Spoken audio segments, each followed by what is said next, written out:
counseling at the high school, and we offer this night every year to parents of juniors and juniors, so thank you, juniors, for coming. I appreciate it. And what we have done with this over the years is we've tried to really kind of tweak this a little bit to provide you the more important pieces of the college search process. It is kind of a, it's a decent amount of information we're going to cover tonight, but, please keep in mind this information, the way it's communicated to the juniors, you're getting kind of an overview of everything, but this is spread out over the course of the whole spring. So counselors have started their junior meetings, and they'll continue to do that until the end of the school year. So this information, we're kind of hitting just the more important pieces, but we get more in depth. We do offer a senior college planning night next fall. That's more about nuts and bolts and things like that, but I would encourage you if you'd like to attend that as well. And then we're going to talk about a variety of different topics tonight, as I said, and each counselor that's here tonight will introduce themselves when they come up, and they will talk about their particular topic. All right, and we are televising this, which is why we're using the mic. I know there's a lot more junior parents out there and juniors, and so, those that aren't here will have the opportunity to watch this on BCAT. So we're just going to jump right in. So the counseling department, we have 5 school counselors. We have 2 administrative assistants in the office. And Teresa Kavanaugh, she's our registrar. She handles all the transcript requests. So you're going to hear a lot more about transcripts if you haven't already. We have a couple of transcript slides that we're going to cover. But she's the person that is responsible to deliver the transcripts to colleges, not hand deliver virtually, but through email. But she does manage our transcripts. So that's Teresa Kavanaugh, and Marisol Goncalves is also one of our secretaries. So we always like to just remind everyone of the counselors' names. And so we, as juniors now, and junior students, so we really try to follow what's called a developmental model. So we're trying to work with students. We recognize they're at different developmental stages when they're in high school and they're kind of progressing through. So it's a model that we try to follow. I would compare it to like curriculum in a classroom. The counseling department has things that we try to do at each grade level with students. And as you probably know, this is really about post-secondary exploration, looking at what's happening beyond high school. We do have 90 to 95% of our students that go off to secondary ed, whether it be a 2 or a 4-year school, but we also have students that will go into the military, the workforce. So our goal is really to kind of meet the student's needs and discuss and help finalize and plan what's happening next after high school. So some of the things that we ask the juniors to do throughout the course of the spring. And really, this is not just a junior year thing, it's going to be a senior year and even moving forward, college and life thing, right? So we really try to do those types of things. And, like the email, for example, that's one of the ways that we'll communicate with students. And so we would ask them to make sure they're checking their email, because the counseling department, all our counselors here have Google Classroom, but we also will email information to students throughout the spring. So we would ask them to do that. You'll hear a little bit about SCOIR, S-C-O-I-R, that's spelled that way on purpose. That's the college platform that we use for students to search for different colleges, create lists. We actually use it to upload letters of recommendations, and so it communicates with colleges. So SCOIR has a lot of different capabilities, and we're using it for those purposes. And so parents, you can have access to it. Before you leave, there is a sign-up sheet. You can just put your information on there. You'll get an email, and you can access SCOIR too. You would go in as, it would be your account, but you would have access to your son or daughter's account as well. So it's kind of a shared account. You can't really do as much as they can, but one thing as a parent that you could do is if you did a college search and you saw a couple of colleges you thought were interesting for your son or daughter, you can actually recommend them, and it goes to a list, recommended by parent. So you can kind of push some colleges. If you wanted your son and daughter to take a closer look, you can push that to them, and then you can, again, use that to really search and explore the different colleges. Again, I mentioned Google Classrooms. How are the counselors meeting with juniors right now? So most juniors have a study this semester, which is like a free period. And so during that study, that's when counselors will be meeting with juniors. We try to do one-to-ones, and we also, most of the counselors are doing small group meetings, but they are also doing some one-to-one meetings because we know there's some individualized questions. So it's like a combination of both small group and one-to-one meetings. We do have some large group assemblies on different things. We just had one on PSATs, so we have some larger group assemblies, and flex blocks have been helpful for us as well. And then big goal going into the summer is to have that college list. We recognize it might not be a final list, but to have some sort of a list. A lot of students will have that list way, way before. Some are working on those lists now. With February vacation or April vacation, students can certainly go on college visits. Again, I talked a little bit about SCORE, but it really is a very useful platform for us. It lists all the colleges in the United States, colleges in Canada, United Kingdom, where else? All around. So it's got a lot of colleges, all right? And so it really allows a student to put in some criteria that is unique to them to try to narrow that list down. So, and it's a kind of a one-stop shop. It allows a student to categorize things differently. If you wanted to look at business majors in New England, if you wanted to look at psychology majors in North and South Carolina. There's all different ways to narrow it down based on your interest, and you can save those different types of lists. It's got a good way to compare different colleges. If a student is really interested in one particular college, one thing that it does is like, I think it's called an overlap. So if you're interested in this one college, it will show you other colleges that students that like this one college, it will show you other colleges that kind of are similar. So it really does help you kind of develop that list. You're going to hear a little bit more about scattergrams. I think you said you had a couple slides. And we're going to talk a little bit about when we're looking at these colleges, how we categorize them. So again, this is part of the whole process. When students are thinking about a college, when they're thinking about post-secondary options, really looking at some of your own personal interests, career interests, that's a way to narrow down that list. You know, when we ask students to think about some of their things that they like to do, things they don't like to do, places they, you know, I think ruling things out is a very important part of the process. If you don't like a small setting in a rural town, you know, then maybe you don't look at some of those smaller schools. If you know you want to be in a city, so there's all different ways to narrow that college list down. It doesn't necessarily have to be by major. So keep that in mind as you navigate through the process.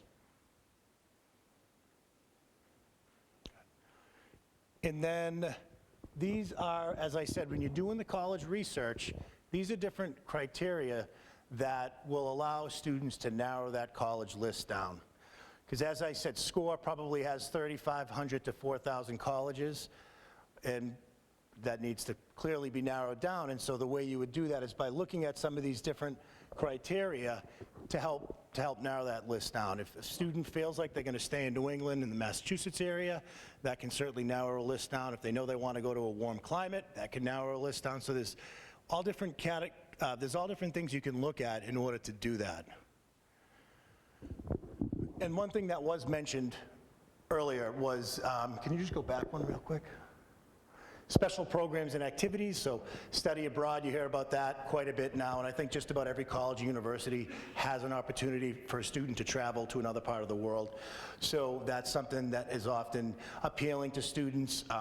Certainly the campus visit, which now we can jump to the next slide. In terms of narrowing things down, going to college visits can certainly help. There's a college fair coming up on March 12th. We actually help co-sponsor the college fair. It's in, I think it's at Reading High School this year. It's Reading College. Oh, okay. So we co-sponsor it with Reading High School and some other Middlesex League schools, and there's probably about 150 or so colleges and universities that end up attending. And we have a flyer in the back that has a QR code that you can scan to see the list of colleges.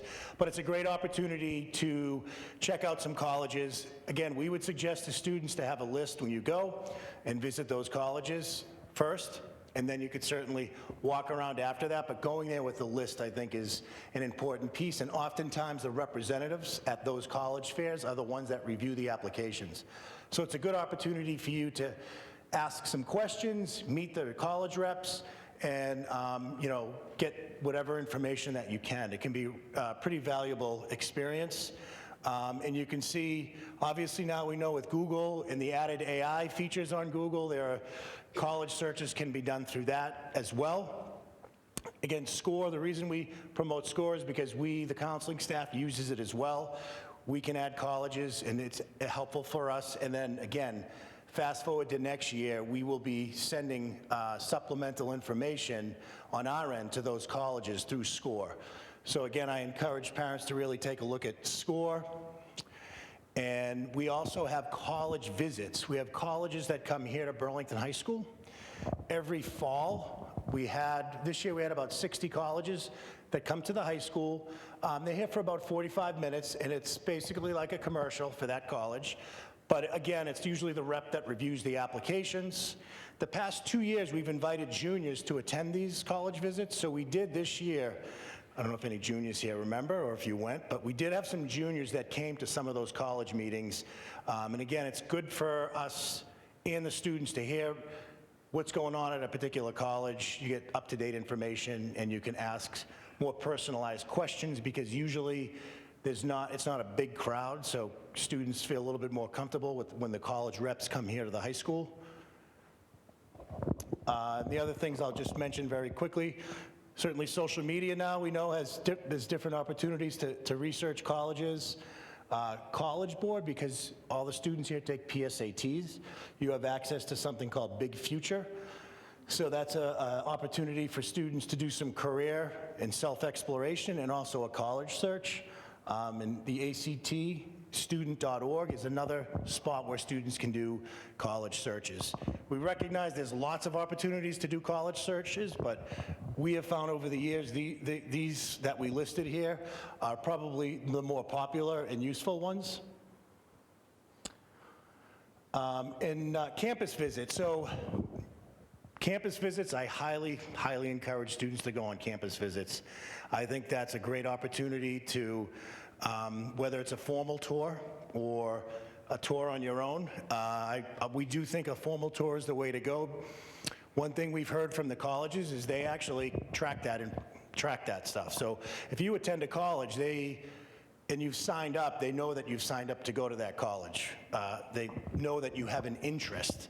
And so I think it's important to note that those types of things, if you're really interested in the college and it's a college you really want to pursue, you think it's a good fit, you absolutely want to visit that campus, not only to know that you kind of like that college, to figure out if you enjoy the campus, but also to show them that you are interested in that school. Many colleges have open houses on Saturdays or Sundays, opportunity to do some overnight visits. Several years ago, we were at Holy Cross. I can't remember the exact number of years, maybe 7 or 8 years at this point.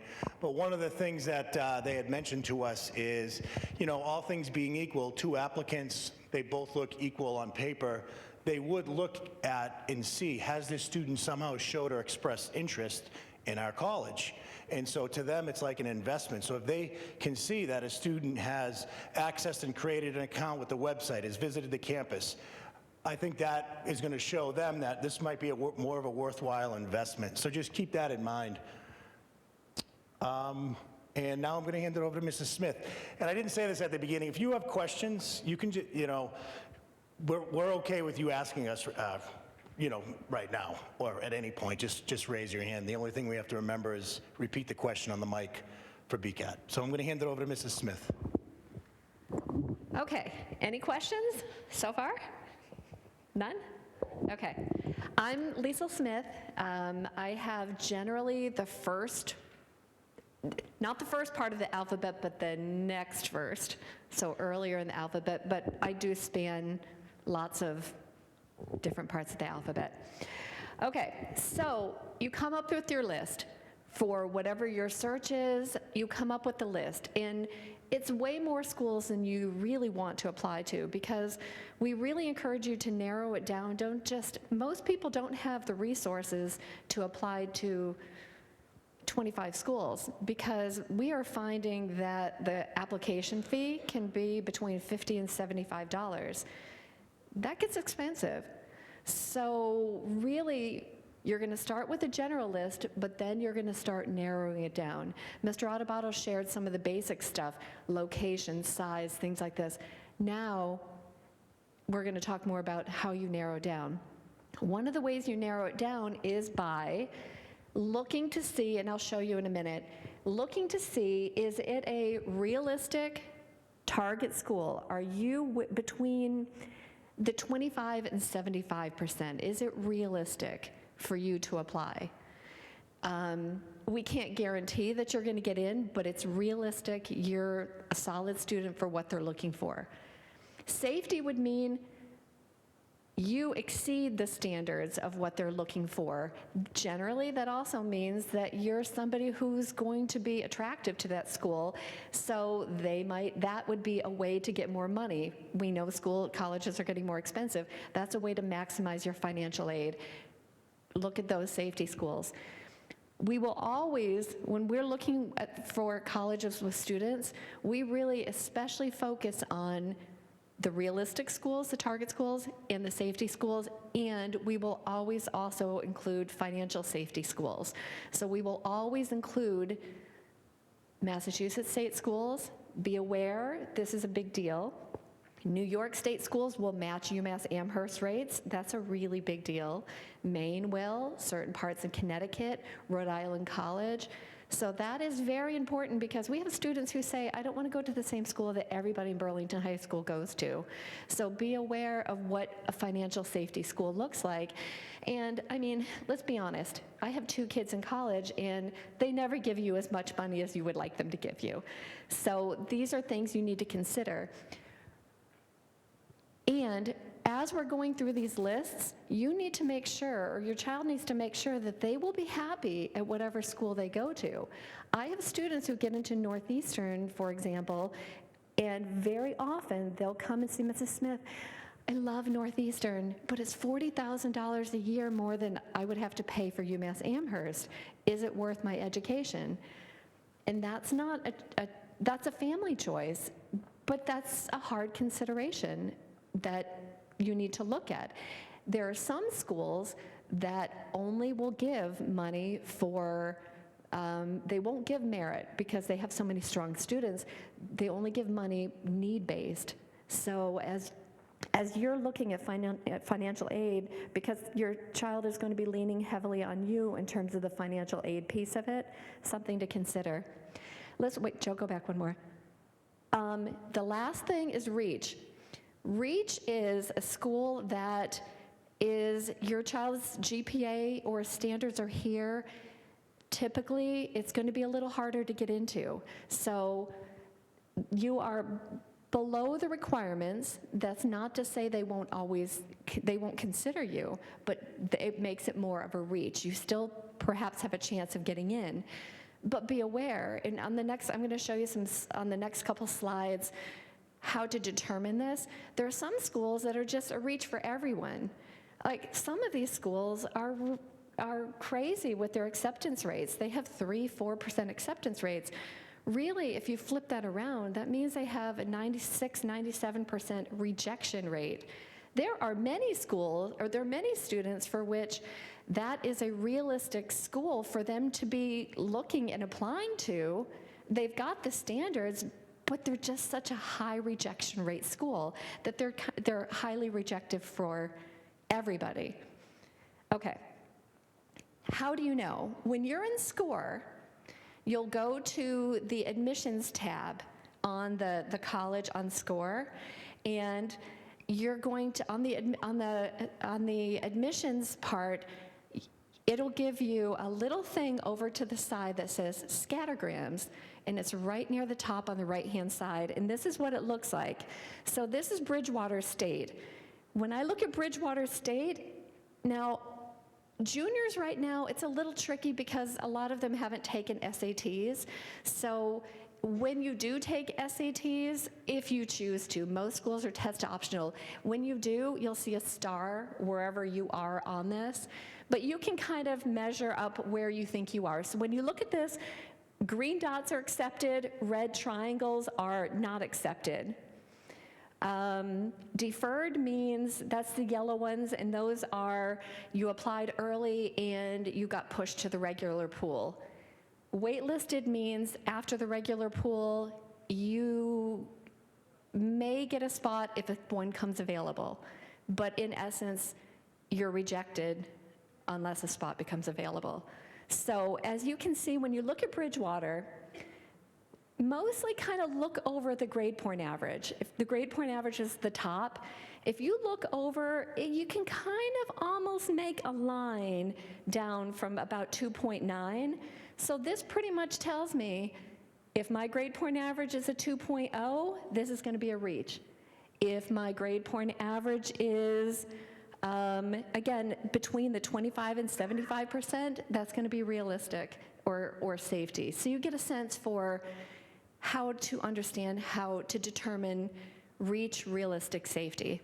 Okay, now, this is NYU. Do you see a pattern? No, not really.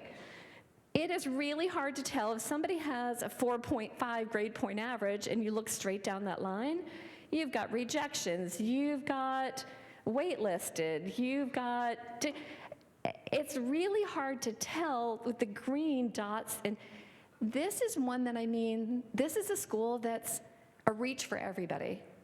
Regardless, you just don't know. We just don't know. Okay, now, when you're looking at scattergram, on the top left side of it, you'll have an option to do a heat something.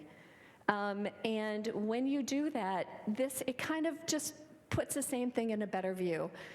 For those of you who grew up in the Massachusetts area, UMass Amherst was not this UMass Amherst. This UMass Amherst of today in the last 4 or 5 years, you can see, again, see those triangles? There's a lot of triangles up with grade point averages over 4.0.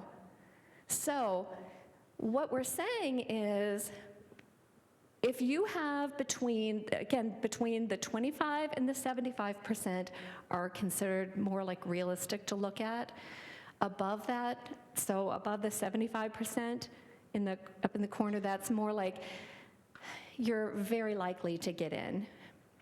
But this is saying if you have about a 3.75 and below, it's going to be a reach. But if you notice, what I also want to say is sometimes the school might be easier to get into, but the program. So you'll notice there are some acceptances around 3.5, but there are certain programs at UMass Amherst that are really hard to get into. Business, nursing, computer science. What are some of the other ones I'm forgetting? Engineering, and there's another. Well, that too, yes. Architecture is very hard. My oldest is an architecture major, so yes, we know all about that. The business school, computer science. So there's certain programs that when you see the number and you think it's realistic, I would also encourage you to ask questions to the admissions people. Because again, at that college fair that Mr. Adbato mentioned, the person who is behind the desk is the person who's the admissions rep who will come visit our school and is also the person who often, typically, reads the applications. Ask these questions. I see, what is the average grade point average and what is the average, what is it for engineering? What is it for whatever? Because it could be different. UMass Lowell, UMass Amherst, business, way harder to get into than certain other business schools at other schools. Okay, that was long, but any questions? Okay. More competitive colleges, if you graduate from Burlington High School, you will have a very solid education for most schools that you apply to. However, the more competitive schools are going to want you to not slack off senior year. They're going to want to see that you've challenged yourself with AP and dual enrollment classes. They're going to want, depending on the major, that you go take math through pre-calc or calc, depending on the major. That's why there's a star there. All 4 years and all 5 core subjects, there's a star there. I'll get back to that. And depending on what your specific program is, they're going to want certain things, like engineering is definitely at UMass Amherst going to want you to have strong math preparation. Music, arts are going to want you to have a portfolio. They're going to want an audition. Architecture at RPI wants you to have chemistry, like the chemistry. And they like to see physics as well. So different schools have different requirements, so be looking at those also. Now, part of those stars also are because don't think, what we see all the time, especially with seniors think, oh, I've got to take 1 million AP classes or I won't be accepted into these schools. You need to find the right path for you. And I remember being at a webinar for Dartmouth College, and they said that they would rather, if you just need to show them that you're strong enough, and your child needs to show that they're strong enough and can succeed in their environment. And they said that if a student already has a very competitive thing, they might choose to not take an AP class, but instead take a class at an honors level so that they would have more time to take on a leadership role in a theater program. So the key to remember is you need to think about what the story is for you, because that does not necessarily mean maxing out senior year. And we say all the time, preserve your GPA. It does you no good if you fill your schedule with AP classes and you're failing one of them or doing really poorly. So you've got to find that balance that's right for you too, okay?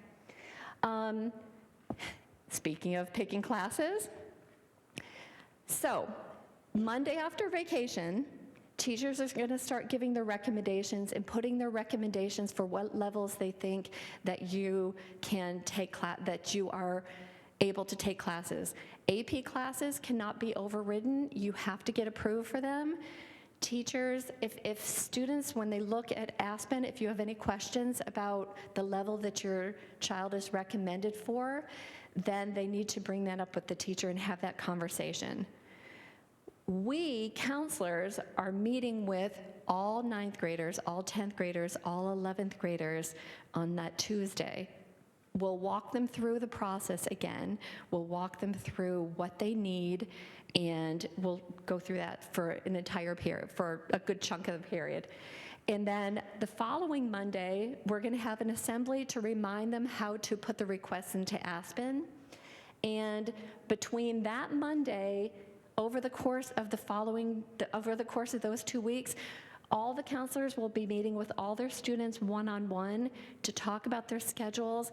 And I'm asking mine, come with your schedule. I don't want to hear I haven't thought about it. I want you, when you leave my office, I want to hit that submit or that I'm okaying what you're leaving with. And if I have to change it later, that's fine. But at least I want to have reviewed that. So your child needs to be prepared in that one-on-one meeting. And I'm sure there's going to be things back and forth where we say, oh, you should consider this, talk to your teacher. There'll be some back and forth, which is why the students' Aspen portal closes on Friday the 14th, but ours is open a little bit longer as we work through a couple things like that. Again, choose challenging classes in which you can succeed. Don't match yourself up against other people. You've got to find the path that's you be you, whatever that means. Preserve your GPA, and also, again, check admissions websites. Certain majors will be looking for certain things, so you want to make sure you see something before you get to college. If you know you're going to take nurse, if you're going to know you're going to need chemistry in college for something, you don't want the first time to see chemistry is in college. You want to at least see it in high school. Okay, other opportunities.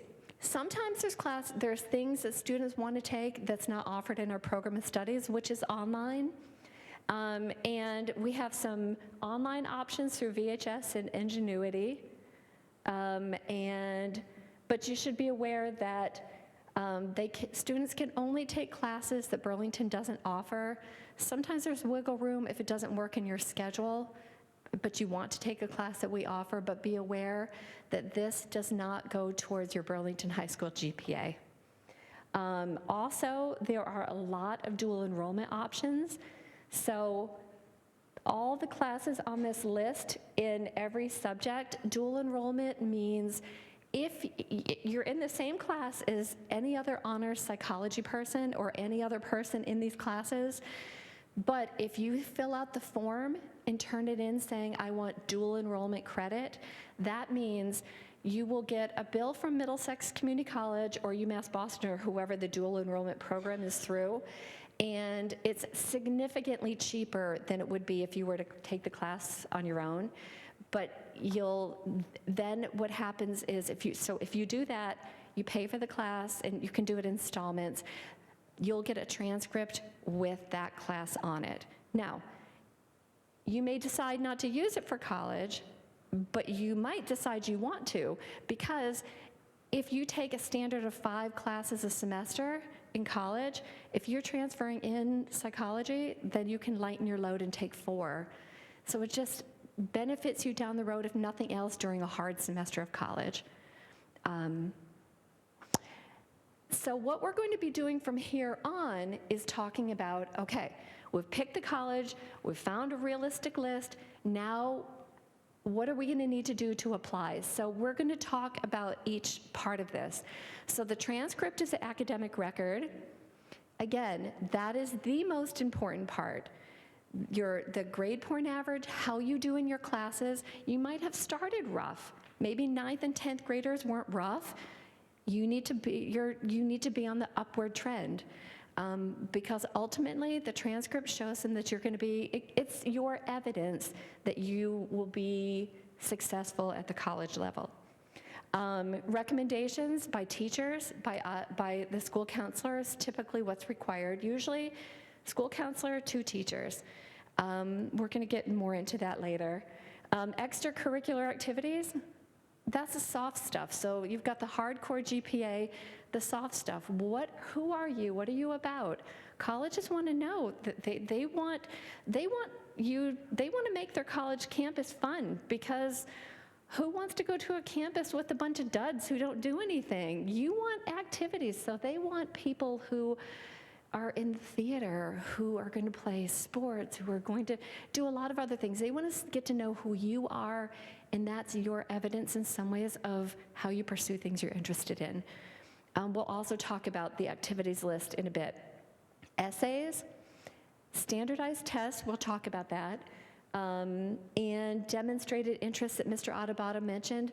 Some schools track it, big schools don't have the time most of the time, but some schools, it just might mean a little something if they see that you've been able to engage with an admissions person at some point, visit, whatever that means.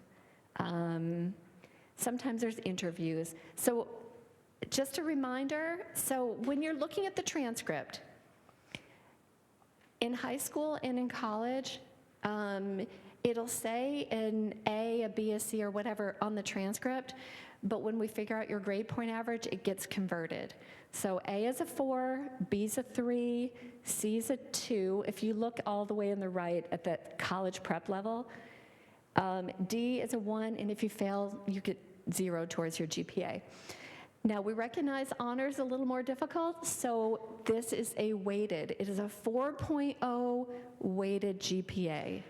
Okay, I'll say that again because it's a question on the application.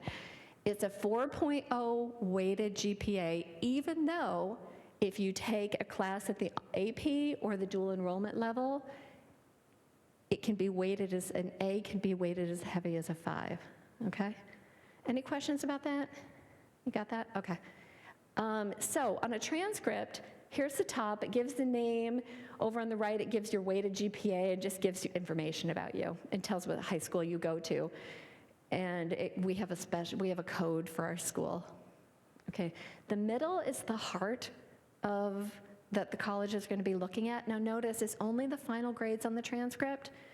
If you need help, get help. There's a lot of resources around. There's tutoring, the teachers are available, there's flex. Teachers are here by 5 after 8. They leave at 3:15. So there's help to be had, okay? In the classes you pick, this is how they look and see how much you've made of the school that you've been in. Also, they get to help them see the story. When your child looks at their transcript, like my son was interested in engineering.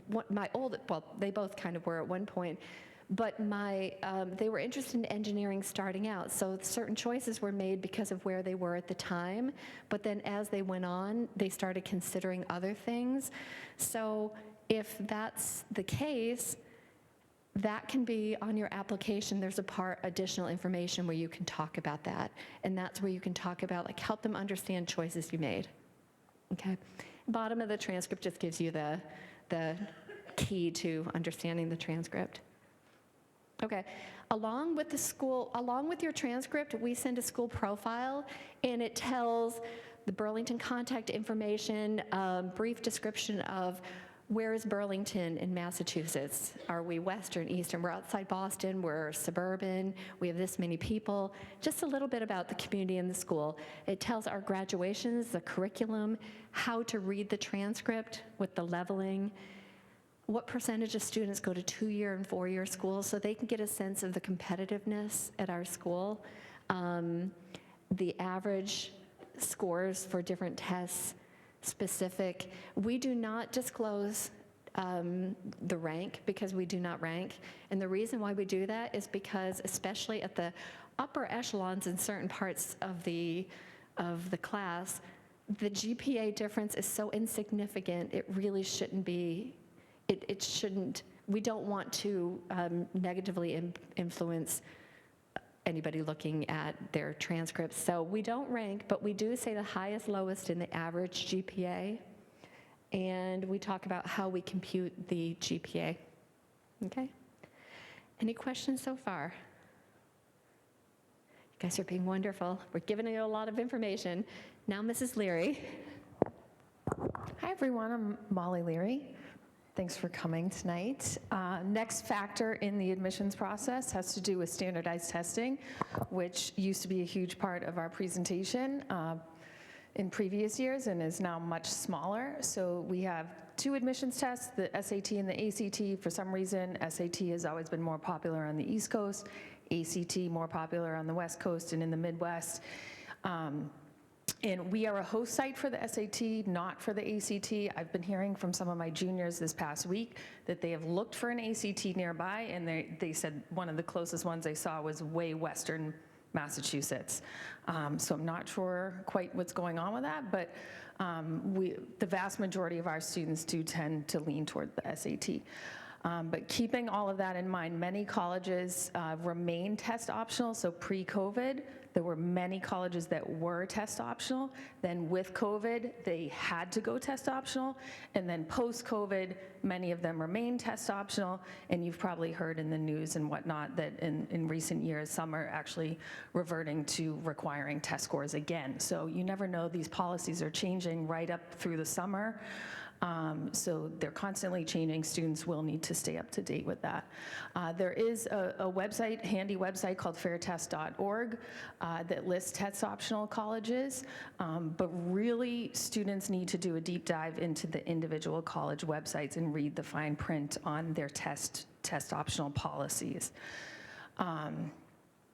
PSATs, of course, were given, all 10th graders take them, but then they were given again in October for juniors who elected to take them again.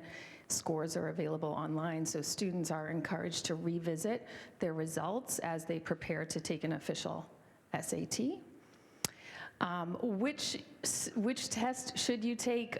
This is included in your packet. This is another thing that is constantly changing. We just learned that the ACT has made the science section optional, and it's a few extra bucks now to take it. So this is constantly changing. SAT is now digital, but this is available to you in your packet to kind of compare which tests, or the differences between the two tests, I should say. Timing and registration. So one thing we do for the students is, we do reminders, constant reminders about registration. So it's not like other tests they may have taken in the past where they come to the counseling office and turn in their registration. They need to register themselves for a test, and that requires planning ahead. So they do have to visit the SAT website, which is the College Board the College Board website. And if they took a PSAT, then they already have their login information available to them. And so they have to log in. It probably takes about 20 minutes to select your location, pay for it. You need a credit card handy. You need to upload a photo. So they do need to set aside a little bit of time to do that. So we remind them, but they need to take the step of registering for a test. And I highly encourage them to plan ahead because spots do fill up. I know March is full at Burlington, and it's not a big deal. There are a lot of surrounding towns that offer it as well, so I'm sure they will find a spot. But just know it helps to register early. The ACT website is a separate website if they do want to try to find a testing site to take that as well. Testing should be completed at the latest by January of senior year, especially if they're thinking regular decision with January, February, March 1st deadlines. But if they're thinking earlier deadlines in November, then they probably want to aim to be done with any testing by October. We do have SAT and ACT fee waivers for students who qualify for free or reduced lunch. Students should see their counselors for this information. For some students, it's already pre-populated in their SAT account. In some cases, we can give them the information they need to make sure they have a fee waiver. When we do, so again, as we said, our Google Classroom is our main form of communication, and we're doing separate posts breaking down all this information for them. And we do share test prep resources when we talk about registering for upcoming SAT or ACT. And this is a range of test prep from free resources like Khan Academy to very expensive one-on-one tutoring if families wish to go that route.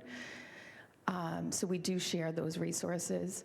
And if English is not a student's first language, or sometimes if they haven't been in a U.S. school for at least 6 years, a college may require a student to submit English proficiency test scores in addition to the admissions tests, such as the SAT or ACT.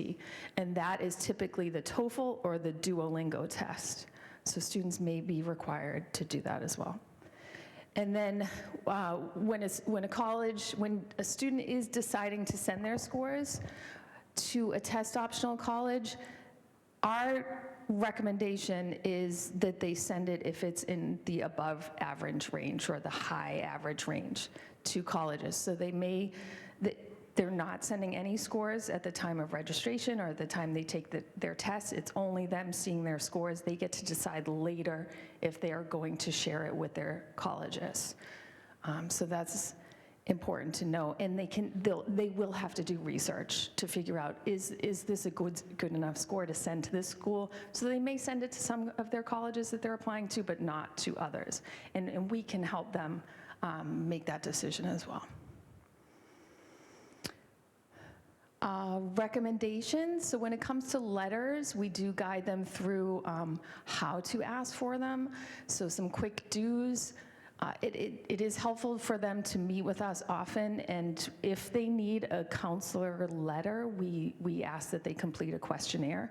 Many colleges do require a counselor letter, so it is helpful for students to meet with us frequently throughout the spring so that we can get to know them better. Do ask recent teachers, primarily in major subject areas. So try to hone in on junior year teachers whenever possible in core subjects. Make requests face-to-face, that's really important. That's a good life skill to practice with at least 1 month's notice, and then make sure they share their deadlines, their application deadlines with their teachers. So in our meetings this spring, we will guide them through asking for teachers by the end of this year. They should meet requirements set by teachers, so some teachers might ask them to fill out a form, complete a questionnaire, or even write an essay, so they will need to follow through on that if they wish to have a letter from that teacher. And they can consider asking people who know them outside of school, but that does not take the place of an academic letter. They should have at the very least one teacher letter, and anything outside would be an extra letter. So typically 2 to 3 letters maximum. There's really not necessarily a need for any more than that. And students shouldn't expect to read letters. They remain confidential. They are uploaded directly to SCORE, the platform that was mentioned earlier. So it's not a situation where they can ask for 5 or 6 letters and expect to read them and just choose the best to be sent. So they do need to be thoughtful about who they ask for letters. And don't assume that the most effective letter comes from the class in which you earn the highest grade.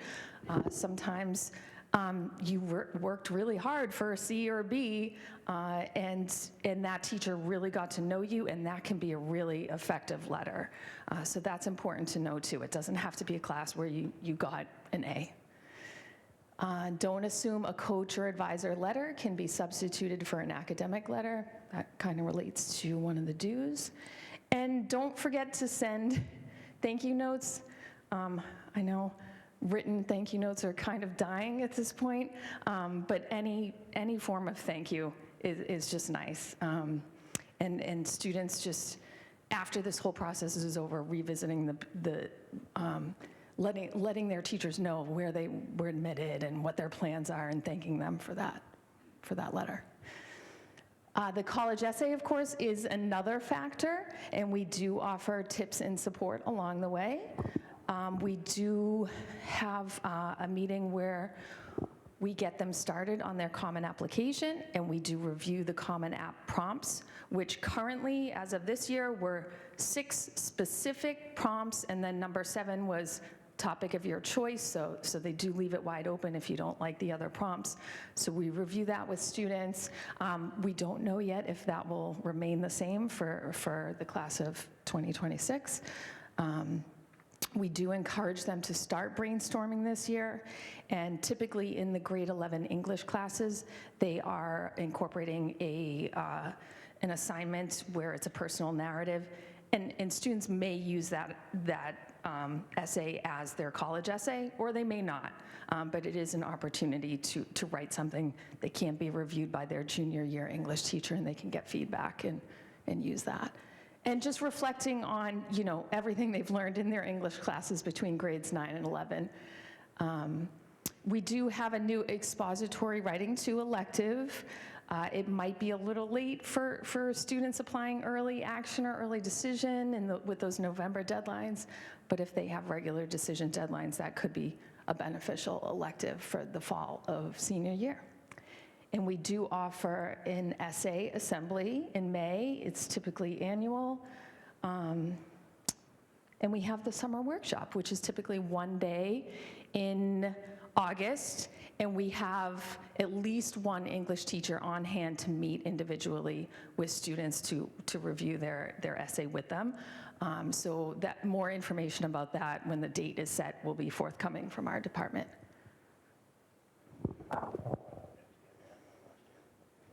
Yeah, 2, yeah. That's the most popular session of that day. Activity list is another important factor. So our students, as an assignment, we do typically in April, we have them create an activity list, and a junior year draft and submit it to us through our Google Classroom. They may not send that to colleges, but it does help them sort of figure out how to organize, strategically organize the activity section of their applications in the fall. And it is required for local scholarships in senior year, so it cannot hurt. Whatever they can get done in junior year, we really try to help them check off their list so they have less to do in the fall. So we help them, we have a template. It's not to be confused with a resume. It's not all work experience. It includes community service, clubs, activities, part-time work, sports, kind of like a brag sheet. So we help them create that, and then the expectation is that they will update it in senior year with any additional awards or activities in senior year. Of course, they have to submit applications as part of this whole process. There are many different types of applications. Here in Massachusetts, one of the most popular, especially with our students, is the Common Application. So we do put a lot of focus on the Common Application, and we help students create their account in our small groups. So this is one of the few applications you can start in junior year, and it will roll over into their senior year, whatever sections they complete this year. So in our small groups, we help them create their Common App account and get started on the Common Application. It's one application that's accepted by hundreds of colleges throughout the country. Someone in California may not need it as much as someone in Massachusetts. It is accepted by all of the UMasses and several of the state colleges, so you can see why a lot of our students do use it. And it consists of an application, supplements, application fee. The website is there for you. But like I said, it will roll over for senior year over the summer. And we won't see some of those updates for supplements, and if there are any updates to the required essay, we won't see that quite yet. Then there are college-specific applications. So these are colleges that do not use the Common Application. One example in our area is Endicott College up in Beverly.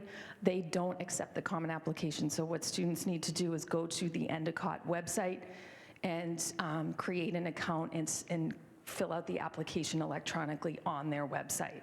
So your student might find themselves in a situation where they have to do multiple applications, or maybe they choose 6 schools and they all accept the Common Application and they only have to focus on that one. So it is, again, it's all part of their research, and they will need to figure out which applications are required. And so in recent years, we are seeing, and we learn this from our students because we are not applying ourselves, so we're learning from them. But there are a few additions here. Niche is a website for college research, but if students create an account on there, they may be invited to apply for a direct admit to a college because they matched and they probably exceed the expectations. Like maybe it's a safety school, it's considered a safety school for them. And so they will be invited to fill out an application with a direct admit. And I've had students go through that process. And I've also had students apply through SCORE unexpectedly. It wouldn't be my first choice to apply through SCORE. SCORE is tied to the Coalition app, which is much trickier than the Common App, in my opinion. And I'm reading a lot of cons, I have to admit, about applying through SCORE and through the Coalition app. There's extra steps. It's not so easy for international students, and it's not so easy in that you have to complete certain steps in order to move on to the next step, which is not ideal. And there are other applications too, like that is not the complete list. That's just to give you a quick idea. And then, of course, we have our college admissions options. So we're getting away from the factors in the admissions and just talking about timeframes of when students might apply. Regular decision is where the application deadline is generally anywhere from January 1st to March 1st, and they have until May 1st to decide. They get a decision typically by April 1st, and then they have until May 1st to decide where they're going. Early action is non-binding, and it is typically anywhere from October 15th, November 1st, November 15th. Those are some of the big deadlines for early action. Students are applying early and finding out early, often by December break, sometimes for the larger schools a little bit after. And it's non-binding. They should be strong students through the end of junior year. If students want to showcase their senior year grades, they are probably better off applying regular decision with a later deadline so the colleges can see more of their senior year grades. Early decision, I'm sure you've heard of this, and people often confuse them. Early decision is the binding option, and a lot of colleges are adding now a first round and a second round. So you can be strategic. You can apply to one school, early decision 1, and then maybe you find out you don't get admitted, and then you decide to do an early decision 2 that might be more of like a January 1st deadline. This is for students who have one first choice school. You have to know that you want to go there. If you are admitted, you are expected to go, so you should know that you can afford it as well. It is the best option for admissions to highly competitive colleges. So we do see that there is a slight edge with applying early decision versus early action. Early action, you still need to be a strong candidate, whereas early decision, signing that contract, the student, the parent, the counselor has to sign that contract. It shows that you're really committed to that school, and it can be a tipping point, a strategic way to apply and get in if you're on the cusp. Rolling admission is another option where there's no set deadline. Schools review applications as they're received, and the earlier you submit them, the better. State university admissions. You see these state schools here, the UMass's and several others. Their previous policy is that students with a GPA below a 3.0 had to meet a sliding scale. So the lower the GPA, the higher the test scores had to be, because either with your grades or your test scores, you had to prove that you were college ready. The current policy is you need to check the websites for individual test optional requirements. The minimum GPA to get into any Mass State college is a 2.0. If a student has below a 2.0, then they would need to start at a community college. The Mass Higher Ed website is a very useful resource. Last thing to touch upon is the mass transfer. It's called A2B program, meaning associates to bachelors. And this is, it's also called the Commonwealth Commitment. It's an agreement between any of the community colleges in Massachusetts, so not just Middlesex being the closest one to us. Students can choose their community college. You could start at one of those community colleges, which is now free. And then there are certain requirements that the student has to live up to in terms of meeting a specific GPA to transfer to one of our state schools. The most important thing I will say about this is when the student goes to Middlesex and gets set up with an advisor at their school, they would want to communicate their goal to be part of this program and to transfer to a Mass State school, and they will help them meet that goal. They will help them along the way choose classes that will transfer smoothly. So it really does kind of streamline the whole process for them. And now Ms. Minty, or does anyone have any questions? Not yet? Okay. Ms. Minty. Thank you very much. So I'm Emily Minty. I'm another one of the counselors. I tend to have students toward the beginning of the alphabet. A lot of this slide, I realize, is a review maybe from some previous slides also, but these are, I guess, the highlights of just what to remember, the things to be aiming to complete by the end of this year. So again, the goal is at this stage of the year, maybe having a longer list of schools that you're looking into, but to continue to work on narrowing that down between now and the end of the year, and particularly over the summer. So the goal would be that by the time you come back in the fall, you have your list narrowed down to mostly just these are the colleges I plan to apply to, and that is a good balanced list of mostly mostly safety and realistic schools. We do, again, assign the activity list this year, and it is expected that you would at least create that draft of that this year. You should we strongly advise students to also ask their teachers for recommendation letters this year, because toward the end of the year, you don't need to ask right now, so we usually meet with them in May to talk more about it. But the reason to ask before the summer is teachers can only do so many letters. Usually if you can ask by the end of the year, they're going to be able to make it work. If you wait until the fall, they may have already agreed to do as many letters as they can manage. Some teachers do have a process too that they communicate to students of, if you'd like one of my letters, here's a form you need to fill out, and then they may select which students they're writing letters for. And our letters as well, I think it was Mrs. Leary who shared, we also have questionnaires that we ask students to fill out. This year, usually I ask for my students to turn it in the fall, just based on so many students applying early now, I am asking my students to make sure they complete it by the end of this year for me, but I know other counselors may have different policies. So the important thing, whether it's teacher or counselor, is just for the student to know what that person whose letter they need, what they're looking for in their timeline. And we do expect, and we're going to help them as long as they come to our groups, to create that Common App account this year, know how to be working on it, and to spend the summer hopefully getting the final pieces of it complete. All right.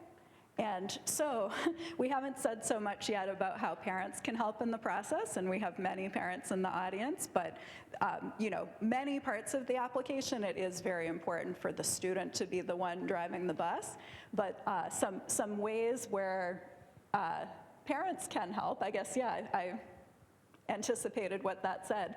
It is encourage, even if your son or daughter is nervous about emailing or calling an admission department, it makes a much stronger impression that they're the one that makes the contact. It actually, from a college admissions standpoint, they're looking at these juniors and seniors now as soon-to-be independent adults, and if the parent has to reach out on their behalf, it's not sending the best message about their independence. But you can be the one to make sure to remind them, hey, you might want to reach out to that college today, or remind them. I know I posted just today about a reminder of groups that I have coming up after vacation, and doesn't bother me at all if you also help your student just set a reminder so that they don't miss that group meeting.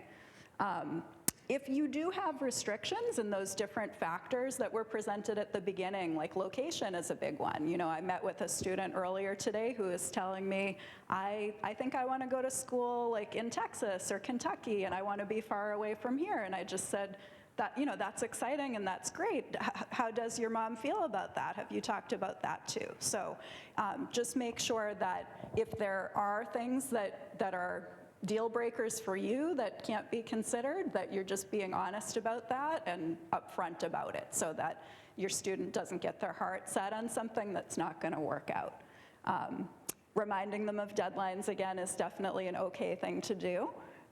encouraging the college visit. So I forget how much we emphasized, besides college visits being a way that they can demonstrate interest in the school, it's also really just the best way of figuring out what type of school that you're looking for. So I find for many students, if they haven't gone on a college tour yet, they might say, oh, I don't think, I'm open to a small school or a large school, and I'm open to one in the city, or, I don't have any preference.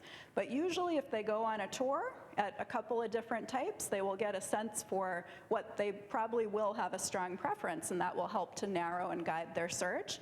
It also just, when you're looking at a college website, things can look amazing and you can think it's your favorite school, but then when you visit it in person, there may just be something about it that immediately just feels like, no, this is not the right place for me. So I encourage, if possible, to visit this year, but certainly before you, if possible, you're accepted somewhere, before you choose to actually go there, visiting is a really good thing to do. The cost was talked about a little bit, but I would say I'm going to mention a little bit more about financial aid in a minute. At this stage of the game, don't look at just the sticker price of a college and assume that it's not affordable. So for example, BU traditionally has one of the highest tuition rates, like well over $70,000 a year. And yet, if you're from a lower income family, I've had students who, to go to BU, it would cost, I think a couple years ago, I had a student $5,000 a year to go to BU. Same for Harvard last year. These colleges with really high sticker prices, if you're from a lower to middle income family, they may actually be cheaper than the UMass's because they're able to provide more need-based financial aid. So it really does depend on your family's income situation. That's something to look further into before you immediately rule places out. Do try to limit conversations about college to once a week. Might sound really, really restricted, but the major message here is just as time goes on, it's extremely stressful for the students who are working on the college process that kind of everywhere they go, people are constantly asking them about, hey, what colleges are you interested in? Have you done this or that yet?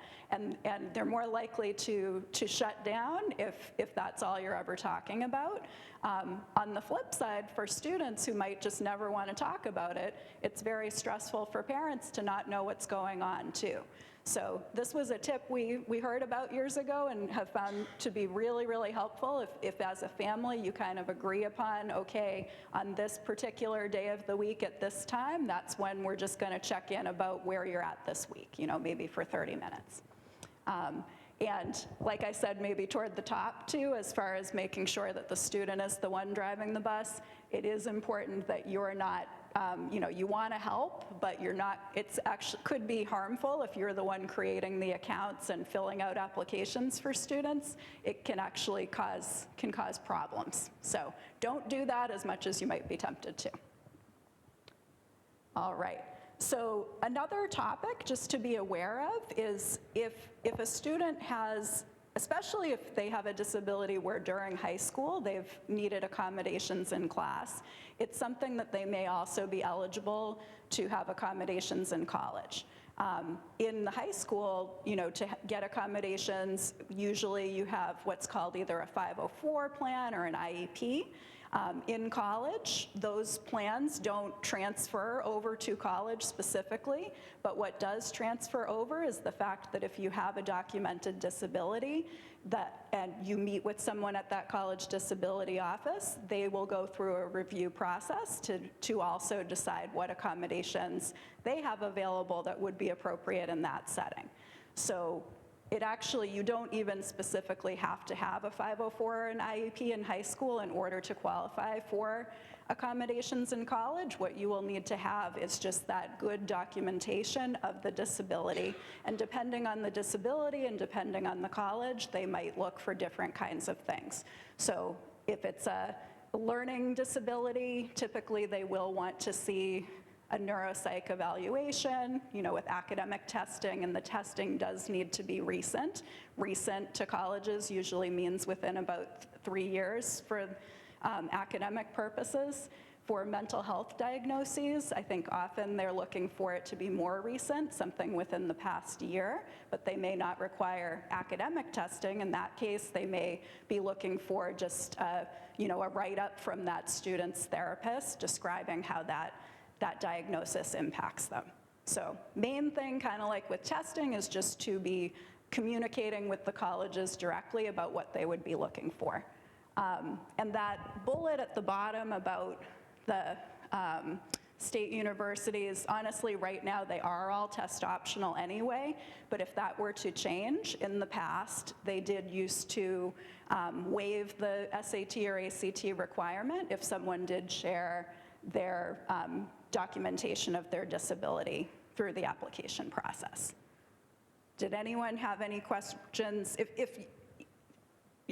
you wanted to ask questions after the presentation or reach out to us individually in the future, please do also. Okay, this is another sort of niche one, is just if your student is a highly competitive athlete who is also, their coaches or college recruiters have been reaching out to them about playing at the Division I or II varsity level in college, they need to go through a process of being approved by the NCAA organization in order to be recruited for Division I or II athletics. You do not need to go through this process for Division III or for just club or intramural sports. But if Division I or II is a possibility, and especially Division II, some of my students that I meet with say, yeah, maybe Division II, maybe Division III, what they should do is, starting this year, if they haven't already, just at least create a profile on this website. That's the beginning point. And then they would need to send a copy of their junior year transcript at the end of this year to the NCAA. They have a GPA minimum that they're looking for. For Division I, it's a little bit higher. For Division II, it's just 0.1 less. But it's not our GPA, they use a different calculation, which is on their website, just based on their core classes. And so it would be important to review that and talk about it in advance. Okay, another less common thing, but not completely unheard of. It's actually very common in some other communities, but just a little less common in Burlington. But I've had a number of students do it over the years. If, it's particularly a good idea, maybe if someone is feeling a little burned out at this point in their high school career and heading straight off to college, they'd be likely to struggle with making it through because they've overdone it right now. Or maybe they're still trying to figure out what they want to do. A gap year is an intentional taking time off before you start college to do a program to help kind of get that zest for what you're interested in. So there are so many different types of programs. Some are overseas, some are right here in the US. Some are kind of work-based, like internships and doing things in schools or outward bound.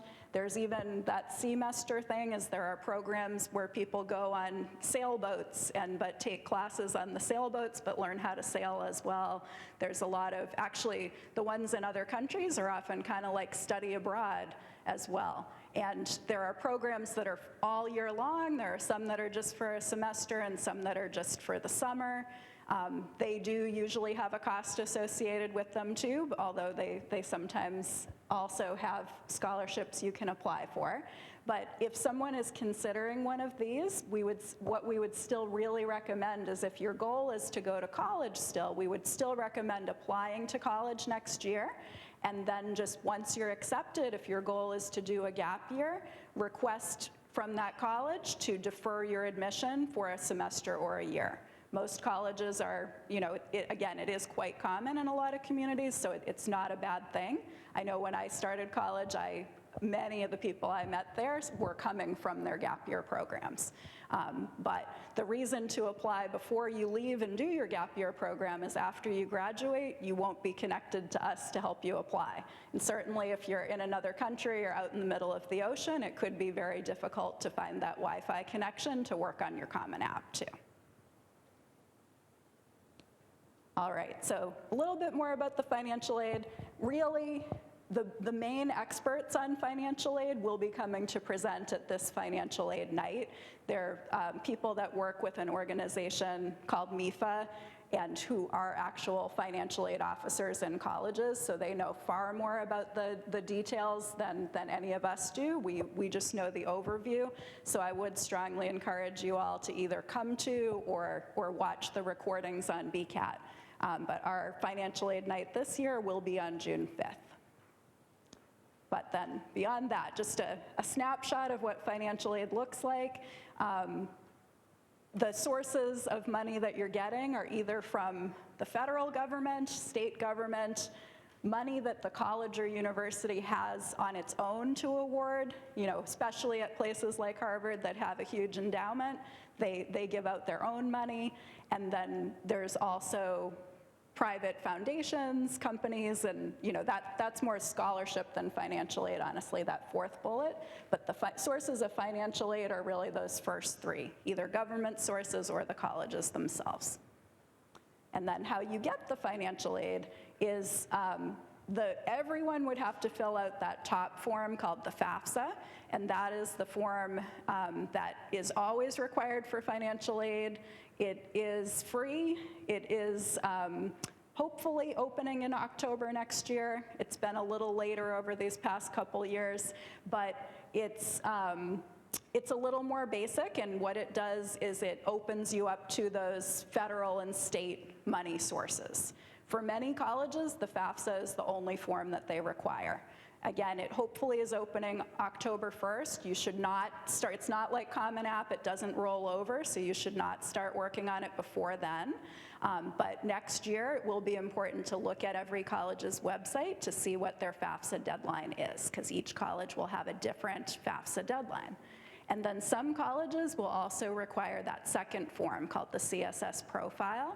That is the form primarily that they use to award their own money. So I've heard through my own parents and many others that it's a lot more work than the FAFSA, unfortunately, but the good news with it is if you're filling that out, it does allow you to receive not just the federal and the state grants, but also the college scholarships that they want to award you. That always does open on October 1st.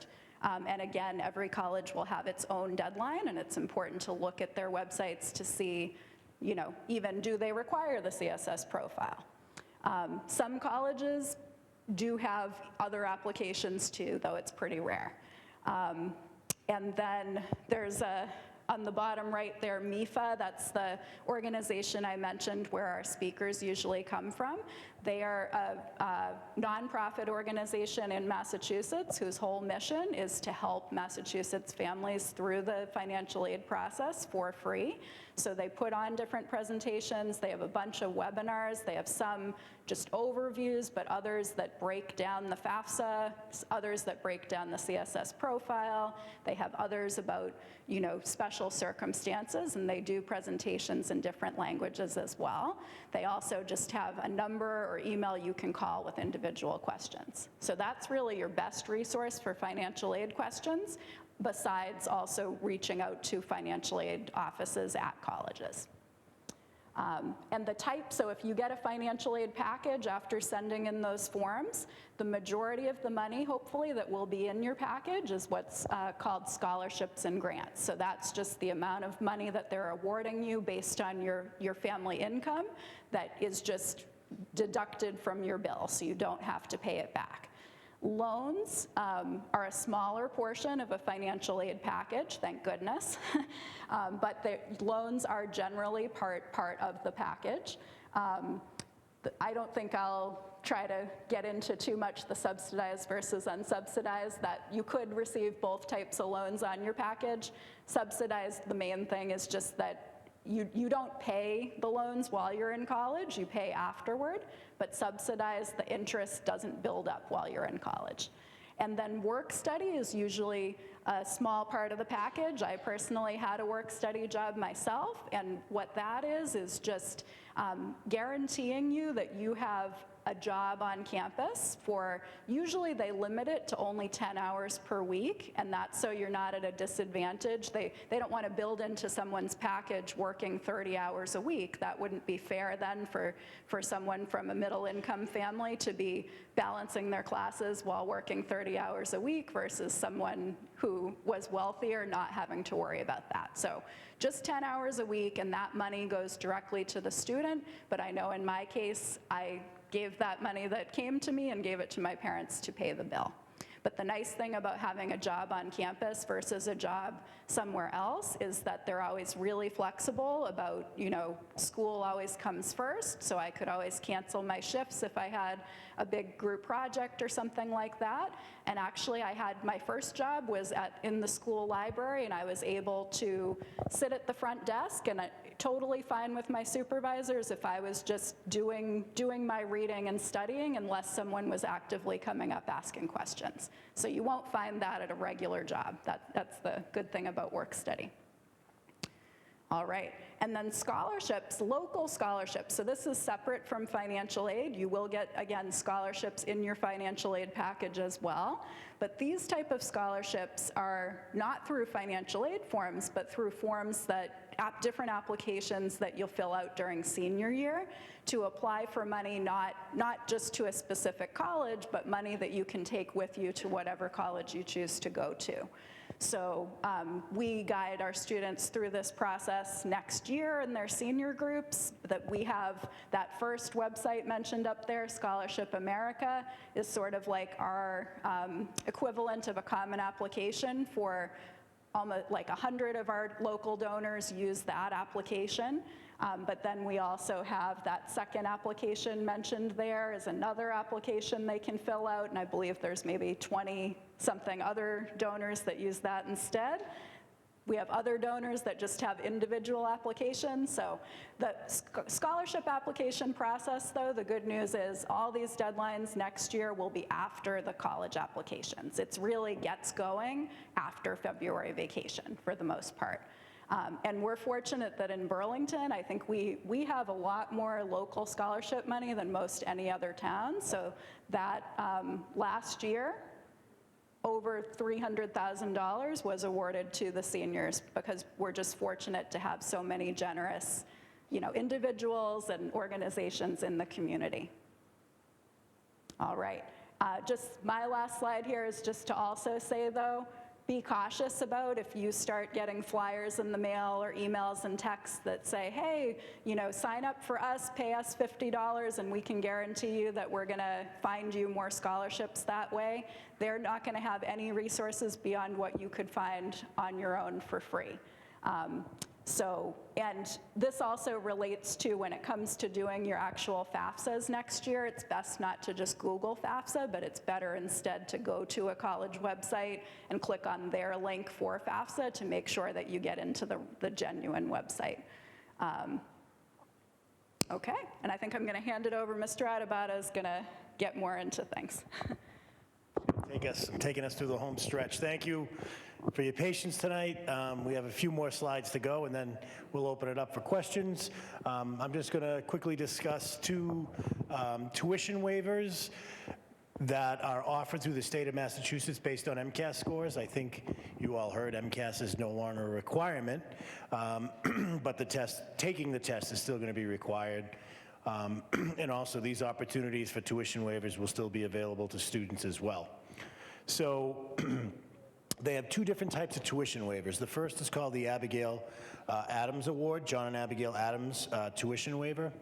And so the way a student would receive this particular tuition waiver is based on the MCAS scores within Burlington High School. So if students score in the top 25% within the school, not the state, within the school, students can get a tuition waiver to any of the public colleges and universities.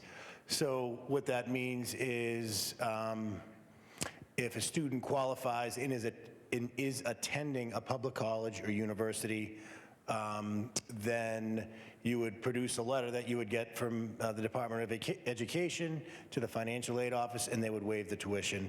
So tuition at UMass is what now? We'll say $1,700 per year. And so that would be waived. You wouldn't have to pay that portion of the tuition. Room, board, and fees, that's probably about $30,000. So you obviously still have to pay that portion of it. So, but again, that is a savings. So that is something to consider if you're going to a state college or university.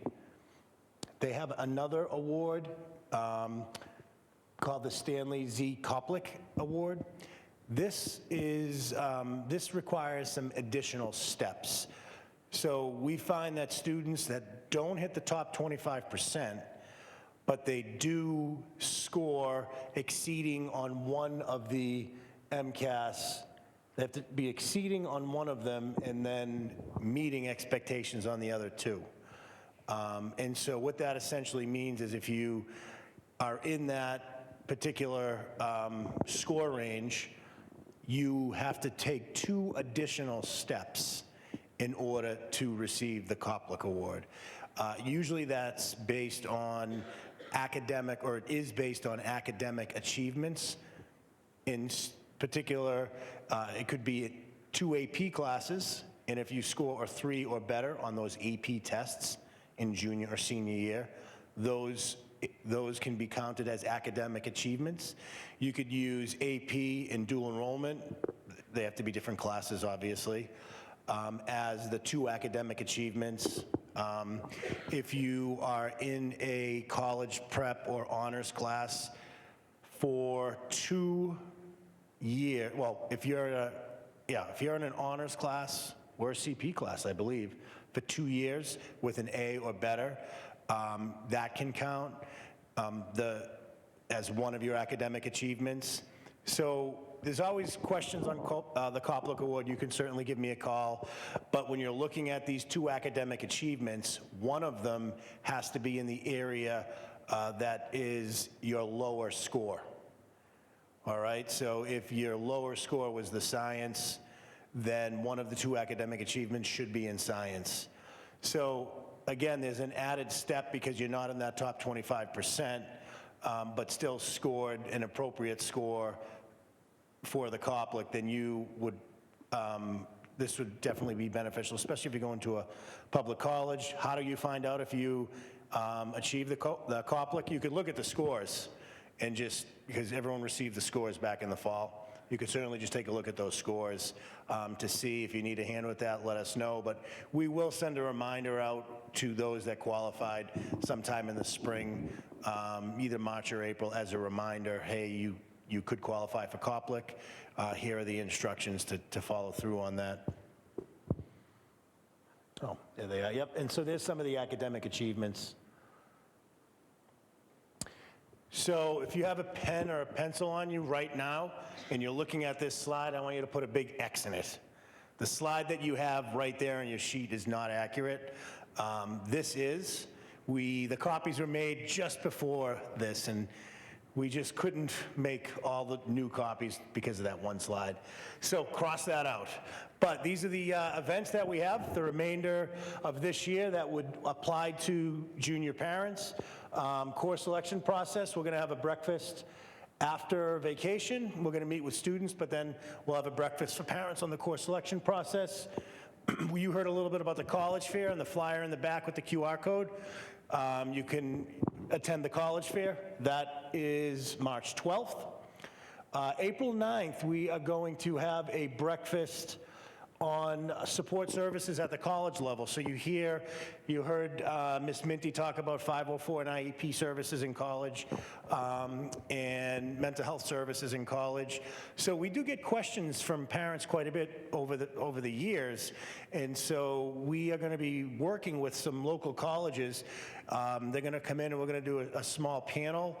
We have someone from Holy Cross coming. We have someone from UMass, Curry, Berklee College of Music. These are all folks that work in the disability support offices at all these different colleges. So we are kind of excited about that because counselors, we get lots of questions on how do you access services in college? What's the process there? And we think we know, but again, we have people from the field coming to talk to parents. Just before summer, we'll do a little reminder of some college topics. and some things to do over the summer. And then the financial aid night, again, you have that date, so keep that on your calendar.